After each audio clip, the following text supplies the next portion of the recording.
자, 어제 아침에는 수로보니게 여인의 귀신 들린 딸을 고쳐주시고 아마도 제자들과 쉬러 가셨다가 또 어려움 가운데 있는 여인, 그 여인의 믿음을 보고 사랑하는 그의 어린 딸 귀신 들려서 고통 가운데 있을 때 예수께서 치유의 역사로 고쳐주시고, 그리고 이제 다시 갈릴리 호수로 이제 돌아오게 되어지죠. 갈릴리 호수에서 한 사람을 만났는데 본문에는 귀가 들리지 않고 말이 어눌한 사람.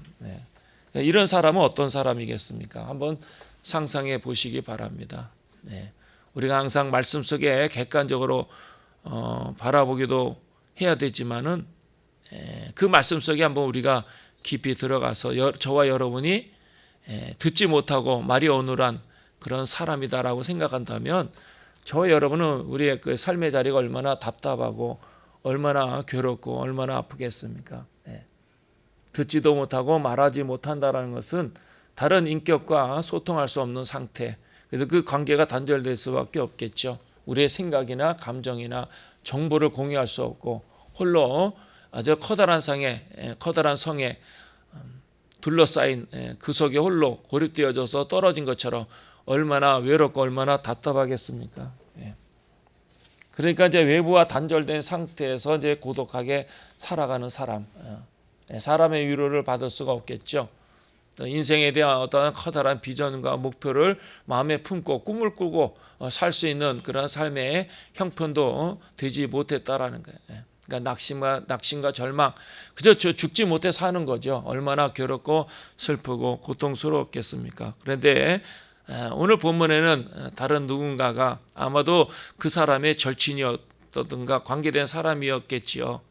그 사람들이 예수 그리스도에 관한 소문, 아마도 예수께서 초자연적인 능력을 행하시는 그 기적의 자리에 있었을 수도 있고, 어쨌든 그들이 예수님에 대한 소문과 믿음을 가지고 이 사람을 데리고 나왔다라는 것입니다. 그런데 예수님은 그 사람을 보자마자 그 마음에 긍휼히 여기는 마음, 연민의 그 감정, 그래서 그 사람에게 에바다 이렇게 외치지 않았습니까? 에바다라는 것은 열려라 그런 뜻이에요. 열려라. 그래서 그 사람이 그때부터 이제 귀가 열리고 말을 하게 되어지는데, 자, 여러분 한번 생각해 보세요. 방금 말씀드렸지만 이 사람은 듣지 못하는 사람이에요. 아무리 사람이 악을 쓰고 스피커를 갖다 대도 들을 수 없는 사람이에요. 그런데 예수께서 에바다 외쳤을 때에 그 사람이 듣고 귀가 열리고 말을 하기 시작했다라는 거예요. 예수님의 말씀은 능력의 말씀, 생명의 말씀, 권능의 말씀이기 때문에 듣지 못한 사람도 듣게 되어지고, 그래서 말하기 시작했다라는 것입니다. 이 사람이 듣기 시작했다라는 것은 무엇을 의미하는 것이죠? 새로운 인생이 시작되어졌다라는 거예요. 그 답답하고 괴롭고 슬프고 고독한 그 삶의 자리로부터 해방되어서 이제 사람들과 소통하고 무엇인가 자기 인생의 목표, 꿈을 가지고 노력하고 추진할 수 있는 그런 새로운 찬스가 시작됐다라는 거예요. 우리가 이 세상에 많은 소리를 듣지 않습니까?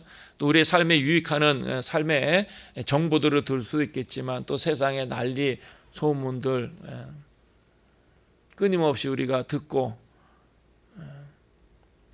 그 소리 속에서 우리가 삶을 영위하고 있는데, 그러나 우리가 들어야 될 소리는 세상의 여러 가지 요란하고 소란스러운 그런 소리가 아니고 항상 하나님의 말씀, 주님의 음성을 들어야 한다는 것입니다. 그 말씀이 우리에게 능력이 되고 위로가 되고 소망이 되고 용기가 되고 지혜가 되기 때문에 그래요. 그래서 주님의 말씀은 항상 사람들에게 그 자리에 머물러서 슬픔과 낙심 가운데 있지 않냐고 일어서서 새로운 도전, 자기 한계를 뛰어넘고 하나님 위대한 역사와 영광에 살아갈 수 있는 믿음의 결단을 할 수 있도록 촉구하고 또 도와주고 인도하시지 않습니까? 우리가 잘 아는 아브라함이 어떻게 그 갈대 우리의 평범한 한 시민이었지만은 그가 어떻게 이스라엘 민족이라는 위대한 민족의 조상이 될 수 있었겠습니까? 그가 특별한 일을 행한 것도 아니고 남다른 능력이 있었다라는 것도 아니고 사람들에서 특별한 업적을 이루었다라는 것도 아니에요. 단 한 가지, 그는 하나님의 음성을 들었다라는 거죠. 장차 내가 내게 지시할 땅으로 가라는 주의 음성을 듣고 삶의 자리를 벗어나서 위대한 모험의 삶을 살고 그 삶의 여정에 많은 사건과 일들이 있었겠지만 그는 흔들리지 않고 하나님의 뜻이 성취되기까지 그 말씀에 순종하며 삶을 살아갔을 때 그로 말미암아 이스라엘 민족과 같은 위대한 민족이 나오게 되어졌다라는 것입니다. 야곱은 어떻습니까? 아버지와 형 에서, 특히 에서의 그 미움을 받아서 이제 바단 아람에 있는 삼촌 라반의 집으로 머나먼 길을 가다가 베델에서 돌베개를 베고 자다가 꿈을 꾸고 그 안에 환상 속에 들려오는 그 주의 음성을 듣고 그 머나먼 길을 용기를 내어서 가지 않았습니까? 그리고 마침내 하나님의 약속에 따라 그가 커다란 부를 이루고 다시 고향으로 돌아오는 놀라운 역사를 체험하게 되어진 것이죠. 아브라함도 야곱도 모든 믿음의 사람들이 하나님의 말씀을 들었기 때문에 사도 바울도 어떻게 그 인생이 180도 달라질 수 있겠습니까? 교회를 박해하고 믿는 사람들을 감옥에 집어넣고 심지어는 스데반 집사가 죽을 때 앞에서 증인이 되어서 앞장서서 돌을 던진 그 사람이 어떻게 예수 그리스도의 생명의 말씀을 선포하고 교회를 세우고 세계 처처 여러 곳에 다니면서 그렇게 위험과 어려움 가운데서도 흔들리지 않고 하나님이 맡겨진 그 사명을 감당할 수 있는 위대한 생을 사는 사람으로 어떻게 거듭날 수 있었겠습니까?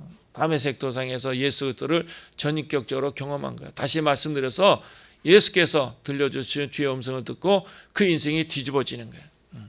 뭐 저 자신도 마찬가지예요. 저는 목회자가 될 생각은 조금도 없었죠.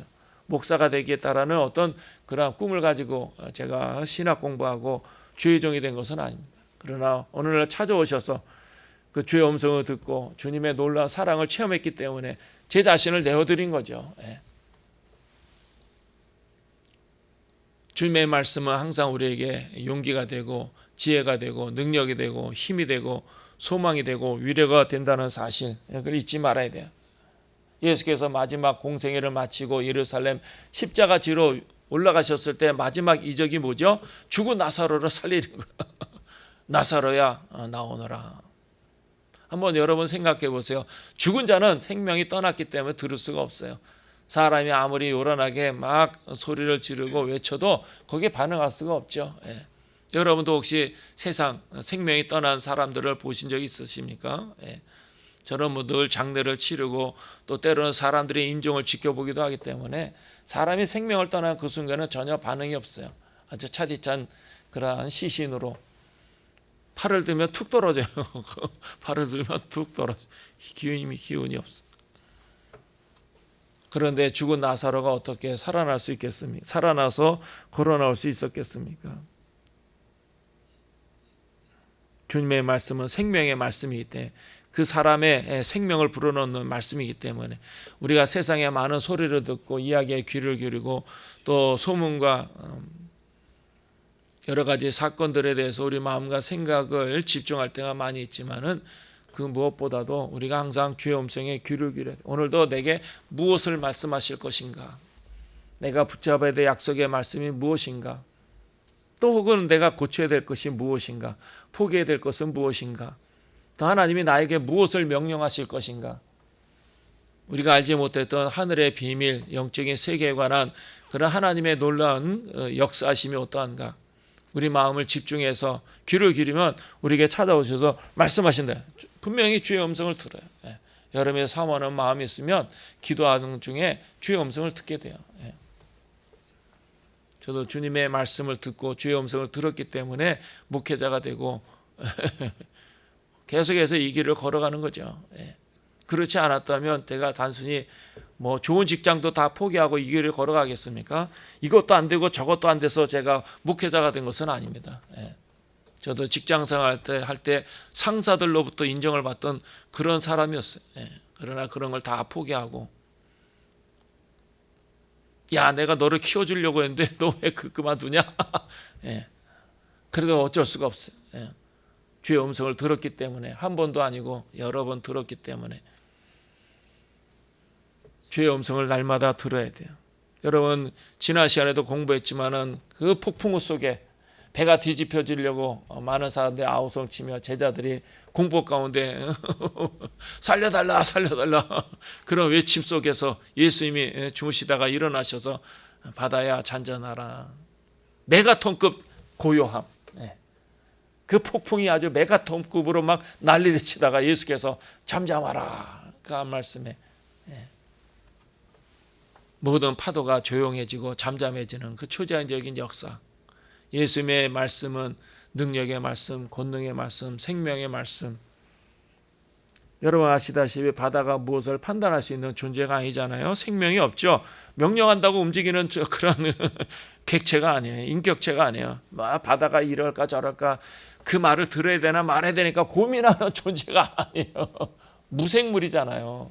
근데 예수께서 잠잠하라 그 한마디에 파도가 잠잠해지는 거예요.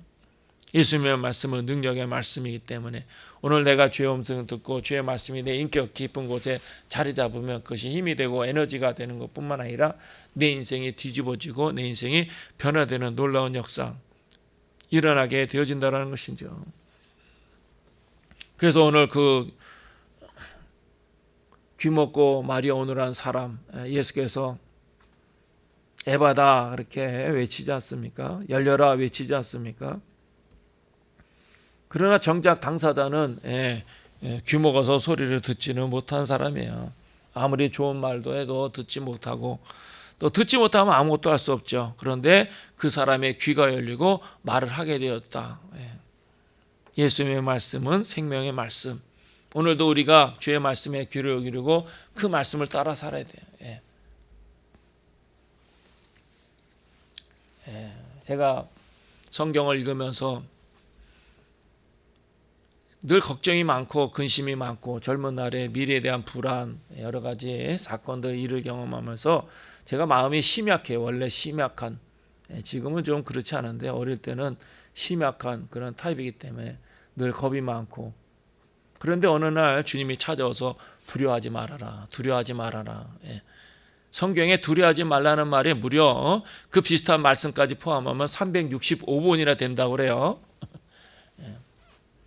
여호수아 1장 5절에도 5절에서 9절에도 하나님이 여호수아에게 찾아와서 일갈 첫 번째 하시는 말씀이 무엇입니까? 두려워 말고 마음을 강하게 하고 담대하라. 그래서 어느 날 그 주의 음성이 들려오는 거야. 두려워하지 말아라. 두려워하지 말아라. 그러면서 동시에 뭐라고 저에게 말씀, 이 두려워하지 말라는 것은 단순히 권고와 권면이 아니에요. 어떤 교훈이라든가 그런 깨달음이 아니에요. 두려워하지 말라는 것은 명령이에요. 명령. 명령이라는 것은 지켜야 돼. 명령이라는 것은 순종해야 돼. 명령이라는 것은 반드시 따라야 돼요. 두려워하지 마라. 그래서 그때부터 마음이 담대하게 생긴. 그전에는 늘 겁이 많고 의기소침하고 항상 사람들이 모여있으면 저 뒤에 가서 서 있고 그런 스타일이에요. 그런데 두려워하지 마라. 그래서 하나의 교훈이 아니에요. 깨달음이 아니에요. 명령이에요. 하나님의 모든 말씀이 우리에게 주시는 말씀이에요. 근심하지 마라. 그 순간부터 근심을 끊어야 돼. 너 나가서 외쳐라. 그러면 하기 싫어도 외쳐야 돼. 마치 아브라함이 모리아산에 사랑하는 아들 이삭을 데리고 올라갔던 것처럼 나는 하기 싫어. 내 생각과 나의 삶의 자리와는 전혀 맞지 않아. 상식적으로 이해할 수 없어. 그래도 하나님 말씀하시면 그 말씀에 순종해야 돼. 왜냐하면 그 말씀은 권능의 말씀, 생명의 말씀이기 때문에 우리가 그 말씀을 그대로 받아들이고 그 말씀을 따르면 그 말씀이 내 안에 내 심령 속에 내 육체 가운데 능력으로 나타나는 거예요. 그 말씀을 내게 받아들이면 그것이 내 삶의 놀라운 역사와 기적을 일으키는 동인이 되는 거예요. 하나님의 천지 만물로 말씀으로 창조하신 것처럼 우리가 그 말씀을 100% 믿고 신뢰하기만 하면 그 말씀이 우리 안에 파워가 되어서 능력 있는 삶을 사는 거예요. 우리 앞에 있는 험산 중력 같은 그 태산과 같은 그 큰 문제도 뛰어넘을 수 있는 거예요. 사람들이 막 몰려오고 막 달려들어도 겁나지 않은 거예요. 그래서 시편 3편 6절에 다윗이 그 압살롬의 부하들에게 쫓기면서 하는 고백이 무엇입니까? 천만인이 나를 둘러치려 한다 해도 나는 두려워하지 아니하리로다. 얼마나 담대한 외침입니까? 얼마나 확신 가운데 그렇게 선포되어지는 신앙의 고백입니까? 멋있잖아요. 다윗이 수많은 이민족들을 물리치고 이방 민족들을 아우르고 통일왕국을 세워서 그래서 위대한 게 아니에요. 그 위기 가운데 1000만 명이 둘러치려 저 멀리서 압살롬의 부하들이 자기를 죽이려고 달려오는데 주변에는 몇 명의 부하들 외에 없어. 다 버선발로 예루살렘에서 뛰쳐나왔기 때문에 자기를 지켜주고 보호할 그 휘하에 군사가 없어. 예. 사람이랑 겁을 먹죠. 아, 이제 끝났구나. 여기가 내 인생의 막장이구나. 자포자기하겠죠. 그러나 다윗은 전혀. 천만인이 나를 둘러치려 한다 해도 나는 두려워하지 않아. 왜? 하나님이 나와 함께 하시는 것을 믿기 때문에, 나를 지켜주실 것을 믿기 때문에, 내 기도를 하나님께서 들으신 것을 알기 때문에, 그 기도를 응답하실 것을 믿기 때문에, 주의 말씀이, 약속이, 그 선포가 내게 성취되고 이루어졌길 믿기 때문에. 사무엘하 16장 17절 18절에 보면 세상의 모든 민족에 뛰어난 자가 되게, 많은 사람들 가운데 뛰어난 자가 되게 해주겠다. 그 약속의 말씀은 성취되고 믿었기 때문에, 그 말씀을 신뢰하기 때문에 흔들리지 않은 거예요. 지금은 위기 가운데 있죠. 방법이 없어요. 길이 없어요. 도망갈 데도 없고 숨을 데도 없고 아무리 역전의 노장이고 백전백승의 장수라 하더라도 일단 숫자에 밀리잖아요. 그래도 두려워하지 않아요. 그 하나님의 말씀을 믿기 때문에 우리도 마찬가지 하나님의 말씀을 내 마음속에 항상 귀를 열어서 들어야 돼요. 그래야 새로운 인생이 시작되고 새로운 역사가 시작되어지는 거예요. 우리는 알량한 체면과 자존심 때문에 귀를 닫고 있지는 않은지.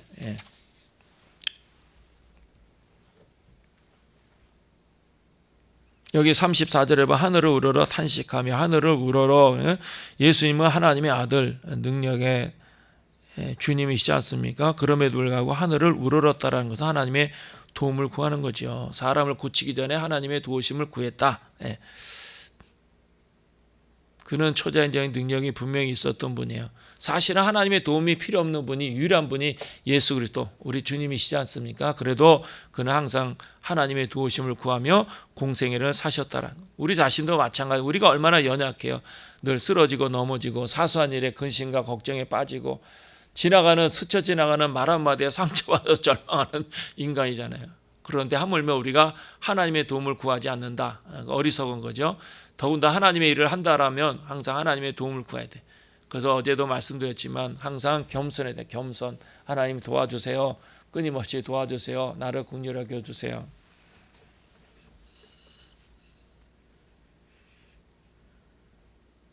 그러면서 우러러 탄식하시며, 이 탄식이라는 것은 아주 깊은 탄식, 귀먹고 말 못하는 사람에 대한 긍휼히 여기는 마음, 그 사람의 아픔을 공감하는 주님의 마음. 그러니까 듣지 못하고 말하지 못하는 그 아픔이 얼마나 큰 고통일까, 얼마나 괴로울까, 얼마나 답답할까. 그 사람의 견딜 수 없는 고독과 소외, 단절의 아픔을 예수님 당신의 아픔으로 느끼는 거죠.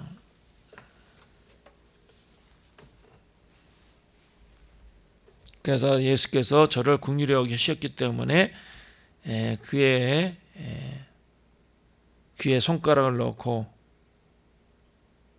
에바다 외칠 때 그가 귀가 열리고 혀가 맺힌 것이 풀려서 말을 하게 되어지는 거예요. 늘 강조해서 드리는 말씀이죠. 우리가 기도 제목 하나님 앞에 응답받기를 원할 때 하나님께서 우리 안에 우리의 삶에 깊이 개입하셔서 역사하시는 그 첫 동기가 뭐냐? 긍휼이에요. 긍휼. 우리를 불쌍히 여기는 마음. 나를 불쌍히 여겨야 돼. 그러니까 항상 어제도 말씀드린 겸손해야 될 이유가 여기 있는 거예요. 이 사람이 어떻게 해서 그런 그 놀라운 능력을 경험하게 되어졌는가? 예수님이 그 사람에 대한 긍휼히 여기는 마음. 오늘도 주님 앞에 겸손히 여러분 앞에 여러분이 여러분 마음속에 있는 걸 내려놓고 기도하면 주님이 여러분의 눈을 만져주시고 상처난 마음을 만져주시고 또 여러분의 고통의 상처들을 치료해 주실 줄 믿습니다. 오늘도 하나님의 큰 은혜와 놀라운 역사를 경험하는 복된 하루가 되기를 주님의 이름으로 축원합니다. 기도하겠습니다.